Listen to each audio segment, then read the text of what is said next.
NCIB times ಮೀಡಿಯಾಗೆ ಸ್ವಾಗತ. ನಾನು ದರ್ಶನ್ ಹುಣಸೂರು. ಭೀಕಾತ ಆಸ್ತಿ ಮಾಲೀಕರಿಗೆ ಎದುರಾಯಿತು ಹೊಸ ಸಂಕಷ್ಟ. ಏನು ಅಂತೀರಾ? ಕೇಳಿ.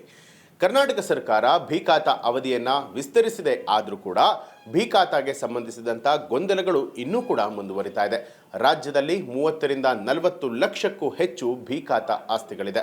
ಭೀಕಾತಾಗೆ ಸಂಬಂಧಪಟ್ಟ ಹಾಗೆ ಎಲ್ಲ ಸೌಕರ್ಯಗಳನ್ನು ನೀಡೋದಾಗಿ ಸರ್ಕಾರ ಈ ಹಿಂದೆ ಹೇಳಿಕೊಂಡಿತ್ತು. ಆದರೆ ಭೀಕಾತ ಹೊಂದಿರುವವರಿಗೆ ಬೆಸ್ಕಾಂನ ತಾತ್ಕಾಲಿಕ ಸಂಪರ್ಕ ಸಿಗ್ತಾ ಇಲ್ಲ. ಅಲ್ಲದೆ ಜಲಮಂಡಳಿಯ ಕನೆಕ್ಷನ್ ತೆಗೆದುಕೊಳ್ಳೋದಕ್ಕೂ ಕೂಡ ಸಮಸ್ಯೆಗಳು ಎದುರಾಗ್ತಾ ಇದೆ ಅಂತ ಹೇಳಿ ಭೀಕಾತ ಹೊಂದಿರುವವರು ಹೇಳ್ತಾ ಇದ್ದಾರೆ. ಇನ್ನು ಮುಂದೆ ಭೀಕಾತ ಇರುವವರಿಗೆ ಬೆಸ್ಕಾಂ ಸಂಪರ್ಕ ಸಿಗೋದಿಲ್ವಾ ಅನ್ನುವಂಥದ್ರ ಬಗ್ಗೆಯೂ ಕೂಡ ಸಾಕಷ್ಟು ಗೊಂದಲ ಇದೆ. ಆ ಬಗ್ಗೆಯೂ ಕೂಡ ವಿವರವನ್ನು ಹೇಳ್ತೀನಿ. ಕರ್ನಾಟಕ ಸರ್ಕಾರವು ಅಕ್ರಮ, ಅನಧಿಕೃತ ಹಾಗೆ ರೆವಿನ್ಯೂ ಸೈಟ್ಗಳಿಗೆ ಒಂದು ಬಾರಿ ಭೀಕಾತ ಹಾಗೆ ಈ ಖಾತಾ ನೀಡೋದನ್ನು ಪರಿಚಯಿಸಿದೆ.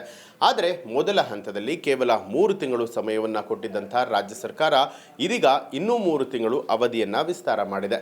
ಆದರೆ ಈ ಒಂದು ಅವಧಿ ವಿಸ್ತಾರವನ್ನು ಮಾಡಿದ್ರೂ ಕೂಡ ತಾಂತ್ರಿಕ ಸಮಸ್ಯೆಗಳು ಹಾಗೆ ವಿವಿಧ ಸಮಸ್ಯೆಗಳಿಂದ ಸಹಕಾರ ಸಿಗ್ತಾ ಇಲ್ಲ ಅನ್ನುವಂಥ ಮಾತುಗಳು ಕೂಡ ಕೇಳಿ ಬರ್ತಾ ಇರುವಂಥದ್ದು.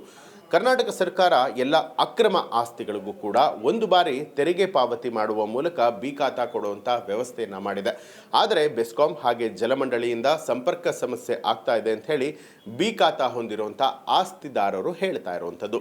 ಸರ್ಕಾರ ಒಂದು ಬಾರಿ ತೆರಿಗೆ ಪಾವತಿ ಮಾಡಿಕೊಳ್ಳೋದಕ್ಕೆ ಹೇಳಿದರೂ ಕೂಡ ಅದು ನಡೀತಾ ಇಲ್ಲ.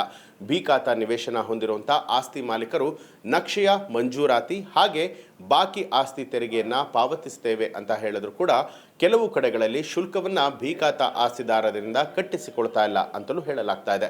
ಇದು ಭೀಕಾತ ಹೊಂದಿರುವವರಿಗೆ ಮತ್ತೊಂದು ದೊಡ್ಡ ತಲೆನೋವಾಗಿ ಪರಿಣಮಿಸಿರುವಂಥದ್ದು. ಭೀಕಾತ ಆಸ್ತಿದಾರರಿಗೆ ಬೆಸ್ಕಾಂನಿಂದ ಎದುರಾಗಂಥ ಸಮಸ್ಯೆಗಳು ಏನು ಅಂತ ನೋಡೋದಾದರೆ, ಭೀಕಾತ ಇರುವಂಥ ಆಸ್ತಿಗಳಿಗೆ ಬೆಸ್ಕಾಂನಿಂದ ತಾತ್ಕಾಲಿಕ ಸಂಪರ್ಕ ಸಿಗ್ತಾ ಇಲ್ಲ ಅಂತ ಹೇಳಲಾಗ್ತಾ ಇರುವಂಥದ್ದು. BBMPಯಿಂದ OC ಹಾಗೂ CC ತೆಗೆದುಕೊಂಡು ಬರುವಂತೆ ಹೇಳಲಾಗುತ್ತೆ. ಅಲ್ಲದೆ ನಂಬಿಕೆ ನಕ್ಷೆ ಇರಬೇಕು. ಇಂಜಿನಿಯರ್ ಮಾಡಿರುವಂಥ ಪ್ಲಾನ್ ಅಪ್ಲೋಡ್ ಮಾಡಿಕೊಂಡು BBMP ಇಂಜಿನಿಯರ್ ಈ ಪ್ಲಾನ್ ಪರಿಶೀಲನೆಯನ್ನು ಮಾಡಿರಬೇಕಾಗತ್ತೆ. ಮನೆಯ ನಿರ್ಮಾಣ ಮಾಡುವಾಗ ಯಾವಾಗಾದರೂ ಕೂಡ BBMP ಇಂಜಿನಿಯರ್ ಸ್ಥಳ ಪರಿಶೀಲನೆಯನ್ನು ನಡೆಸಿರಬೇಕು ಎಂದೆಲ್ಲ ಬೆಸ್ಕಾಂ ಅಧಿಕಾರಿಗಳು ಕೇಳ್ತಾ ಇದ್ದಾರೆ ಅನ್ನುವಂಥದ್ದು ಭೀಕಾತ ಆಸ್ತಿ ಹೊಂದಿರುವಂಥ ಆಸ್ತಿದಾರರಿಗೆ ಒಂದು ರೀತಿ ಸಂಕಷ್ಟ ಅಂತ ಹೇಳ್ಬೋದು. ಮುಗಿಯದ ಭೀಕಾತ ಸಂಕಷ್ಟ. ಇನ್ನು ಭೀಕಾತ ಸಂಕಷ್ಟ ಮುಗಿತಾ ಇಲ್ಲ ಅಂತ ಹೇಳಿ ಆಸ್ತಿದಾರರು ಹೇಳ್ತಾ ಇದ್ದಾರೆ. ಸರ್ಕಾರ ಇನ್ನೂ ಕೂಡ 3 ತಿಂಗಳು ಅವಧಿ ವಿಸ್ತರಿಸಿದೆ. ಯಾವುದೇ ಖಾತೆ ಇಲ್ಲದೆ ಇರುವಂಥವರು ಭೀಕಾತ ಮಾಡಿಸ್ಕೊಳ್ತಾ ಇದ್ದಾರೆ. ಆದರೂ ಕೂಡ ಸರ್ಕಾರ ವಿವಿಧ ಸಂಸ್ಥೆಗಳಿಂದ ಸೌಲಭ್ಯಗಳು ಸಿಗದೇ ಇರುವಂತಹ ಕಾರಣಕ್ಕಾಗಿ ಸಮಸ್ಯೆಗಳು ಮತ್ತಷ್ಟು ಜಾಸ್ತಿ ಆಗ್ತಾ ಇದೆ ಅಂತ ಹೇಳಲಾಗ್ತಾ ಇರುವಂಥದ್ದು.